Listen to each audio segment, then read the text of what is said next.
Hello दोस्तों, आज की इस वीडियो में एक बार पुनः आपके लिए बहुत बड़ी अपडेट लेकर के आया हूं और ये अपडेट में बहुत कुछ क्लियर होगा। इसीलिए सभी स्टूडेंट शुरू से लेकर के लास्ट तक इस वीडियो को देखते रहना, ठीक है। मैं आपको एक एक पॉइंट बताऊंगा किस पॉइंट पर सुप्रीम कोर्ट में ये जो लिस्टेड हुआ है वहाँ तक बात रखी जा सकती है, क्या होगा नहीं होगा सब कुछ बताऊंगा। तो आप लोग अंत तक देखना, नहीं तो फिर वही कंडीशन होगा, सर हमें फिर से बताइए।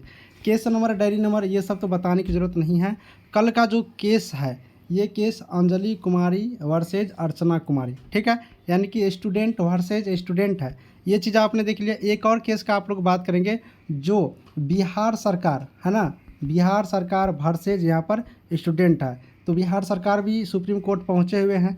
तो अब तो दो केस है जिसमें दोनों इम्पोर्टेंट है। अब यहाँ पर बात करेंगे तो इसमें जो लिस्टेड किया गया है वो 18 अक्टूबर को, 18 अक्टूबर का जो लिस्टेड हुआ है वो सीरियल नंबर 71 पे है। अब देखिए सीरियल नंबर 71 पे है तो आप ज़्यादा उम्मीद इस पे मत लगाइए कि ये सुनवाई हो जाएगा। आप 50-50 चांसेज में रहिए, इस केस को सुना भी जा सकता है। सीरियल नंबर थोड़ा सा कम रहता है तो जल्दी केस को सुन लिए जाते हैं। 71 तक आने में थोड़ा टाइम लग सकता है। मैं ये नहीं कह रहा हूँ कि मतलब सुना ही जा सकता है या नहीं सुना जा सकता है। चांसेज 50-50 है, क्योंकि जो अभी तक एवरेज हमने देखे हैं सुप्रीम कोर्ट में कि जो जिनका सीरियल नंबर 40-45 तक रहता है उनमें ज़्यादा चांस रहता है, प्रोबेबिलिटी ज़्यादा रहता है कि केस को सुन लिए जाएंगे। अब जो भी कुछ होगा ये 18 अक्टूबर के डेट में होगा। फिलहाल इतना तो ज़रूर खुशखबरी है कि 71 नंबर सीरियल तो कम से कम मिल गया है। तो चलिए 18 अक्टूबर को सभी लोगों को निगाह इसी पर रहेगा, ठीक है। अब आप लोग ये सोचते होंगे कि आखिर जीत किसकी होगी, जीत किसकी होगी, आप लोग ये सोच रहे होंगे। देखिए आप लोग एक चीज़ ज़रूर अभी हाल ही में देखे होंगे, आप लोग गौर से सुनिएगा, ठीक है। मैं किसी का पक्ष लेके नहीं बता रहा हूँ, बस आपको विद प्रूफ बता रहा हूँ, सारी चीज़ को समझिएगा। आप यहाँ पर बीटीएससी के अंतर्गत जूनियर इंजीनियर का जो वैकेंसी अभी की मामला चल ही रहा है, मैं बस इसका स्क्रिप्ट इसमें थोड़ा सा डाल रहा हूँ, ठीक है। और इधर एएनएम के मामला है ना, तो दोनों चीज़ लगभग यहाँ पर आप लोग मिलाएंगे तो लगभग मिलेगा।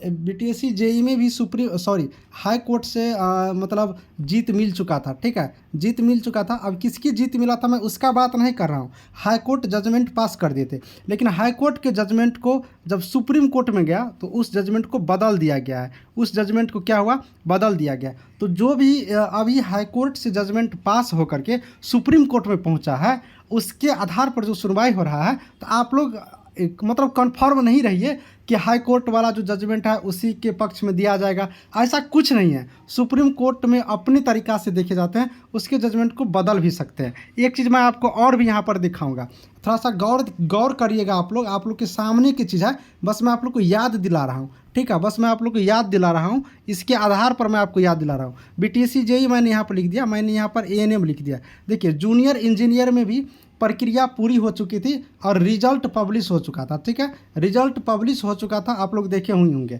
ठीक है। मतलब चाहे वो मार्क बेसिस पर हो या एग्ज़ाम बेसिस पर, मैं उसका भी जिक्र नहीं कर रहा हूँ, जिस भी मेथड से हो, चाहे वो मार्क बेसिस पर ही था लेकिन उसका रिजल्ट पब्लिश कर दिया गया था, उसके बावजूद भी इस वैकेंसी को कैंसिल करके पुनः बीटीएससी के द्वारा वैकेंसी निकाला गया था। सेम यहाँ पर प्रोसेस देखिएगा। तो एएनएम में जब बात करिएगा तो एग्ज़ाम के आधार पर अगर आप लोग देखिएगा तो इस आधार पर बीटीएससी लगभग 90% प्रोसेस पूरा कर लिए हैं, जो कि ऑथेंटिक रूप से है, ठीक है। तो इस आधार पर देखिएगा तो एग्ज़ाम वाले को जीत की संभावना ज़्यादा है, क्योंकि इसमें भी रिजल्ट पब्लिश कर दिया गया था, भले ही वो मार्क बेसिस पर था लेकिन कैंसिल किया गया था हाई कोर्ट के माध्यम से। फिर भी सुप्रीम कोर्ट उसको बदल दिया क्योंकि इसकी प्रोसेस हो चुका था। सेम यही चीज़ है। देखिए अब आप लोग सोचिएगा कि मतलब मार्क बेसिस वाले को क्यों नहीं हो सकता है, तो देखिए हो सकता है या नहीं हो सकता है, ये कन्फर्मेबिलिटी नहीं, ये प्रोबेबिलिटी है, एक संभावना। मैं आपको संभावना जो अभी निकला है उसके आधार पर व्यक्त कर सकता हूँ। चूँकि देखिए जो सुप्रीम कोर्ट यहाँ पर देखेंगे वो जो ओरिजिनल बातें हैं, जो आपकी डॉक्यूमेंट किस आधार पर चल रहा है उसके आधार पर फैसला आते हैं। तो आप लोग जब देखिएगा मतलब मार्क बेसिस के आधार पर, तो मार्क बेसिस के आधार पर देखिए जो भी चीज़ हुआ था, मतलब जो स्क्रूटनी वाला मार्क दिखाया गया था तो वो डिपार्टमेंट अपने लिए किया था। डिपार्टमेंट जो है वो डिपार्टमेंट, स्क्रूटनी तो हर फॉर्म में होता है ना, सारे फॉर्म में स्क्रूटनी होता है, चेक किया जाता है कि किसका फॉर्म गलत है, किसका सही है, क्या है नहीं है, वो हर फॉर्म में किया जाता है। तो वो अपने स्तर से किया था। लेकिन अगर स्टूडेंट के स्तर से बात करिएगा तो स्टूडेंट के स्तर से यहाँ पर बात करिएगा तो आप देख सकते हैं कि यहाँ पर एग्ज़ाम वगैरह सा सारे चीज़ ले लिया गया। तो अब देखिए जो भी हो सुप्रीम कोर्ट में जैसे कुछ फैसला आता है तो आपके सामने आएगा। हम लोग का निगाह रहेगा 18 अक्टूबर को। मिलेंगे उसी दिन एक नई जानकारी के साथ। तब तक के लिए सभी को थैंक यू।